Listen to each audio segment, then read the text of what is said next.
Hai, selamat datang ke YouTube channel Yeh Telur Legacy. Okey, video kali ni aku nak bercerita sedikit lah.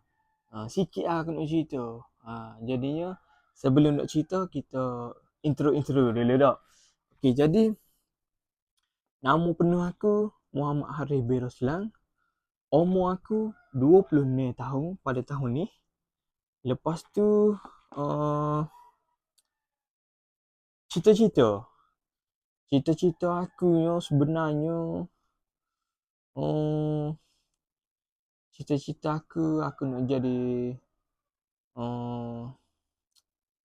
cita-cita aku nak jadi inilah katakanlah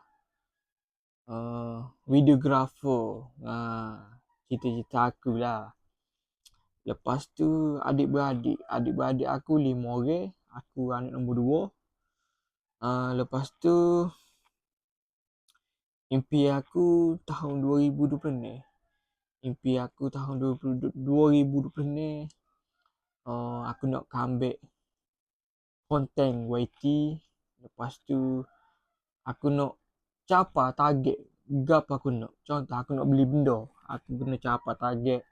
Lepas tu aku nak capai ni follower TikTok aku biar meningkat. Biar view ada. Gitu lah. Lepas tu yalah aku nak comeback lah, kata nak comeback tau.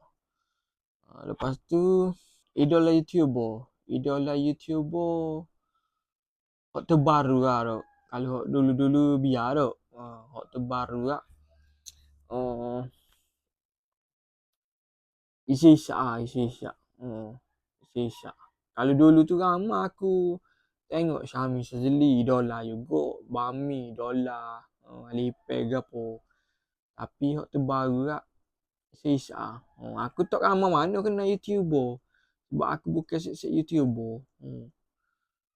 Aku baru lah. Kena gitu lah. Macam Isyak pun aku baru je tengok konten je. Tapi bila aku tengok tu, memang aku rasa kacik. Walaupun aku tengok bila duk makan nasi. Nambah. Galik. Memang panjang. Video ke apa. Tapi tangan kita ni jangan nak petak sikit. Jangan. Biar duduk gitu lah.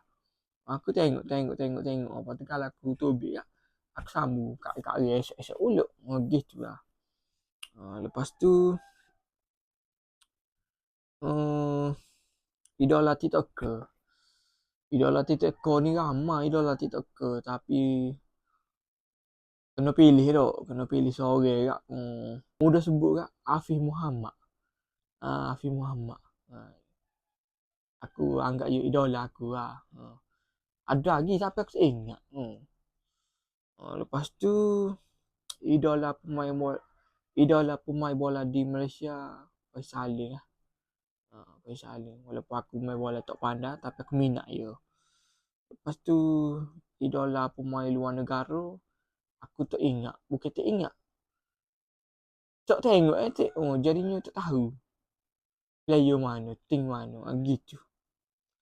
Lepas tu target gemuk 2020 ni sudah tercapai. Sebab aku tercapai dah ke 2025 ni, aku nak biar gemuk molek. Tapi tengok gemuk pula gas. Gitu lah. Makan tu mana-mana nak gemuk ke. Kata dong, walaupun yang makan banyak tapi tak gemuk. Kalau nak ambil ilmu dengan kawan boleh lah. Kawan mudah lah. Tak kira mana. Lepas tu makanan kegemaran Tom Yeh lah. Tom Yeh dengan sup perut. Memangnya aku lah. Kalau nasi putih lah Tom Yeh. Jadi. Lepas tu air kegemaran tebing lah. Tebing, Melobeng. Tapi tebing lah. Tapi tak kegemaran pun. Tapi mudah-mudah tak obeng semua lah. Tebing tu jari-jari aku ada. Banyak tak obeng.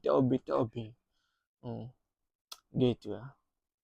Di video kali ni aku tak ada mana nak bercerita. InsyaAllah nanti next content kita setting sedap, kita set masa molek, kita duduk tepat katakan kena dengan molek. Ni last minute ni. Last minute aku ada bilik dengan tengok ada meja aku bokok gitu lah. Katakan konten last minute. Jadinya aku tak ada nak setak-setak. Jadinya awak jangan lupa like, comment, subscribe dah. Kita jumpa di next video. Bye bye.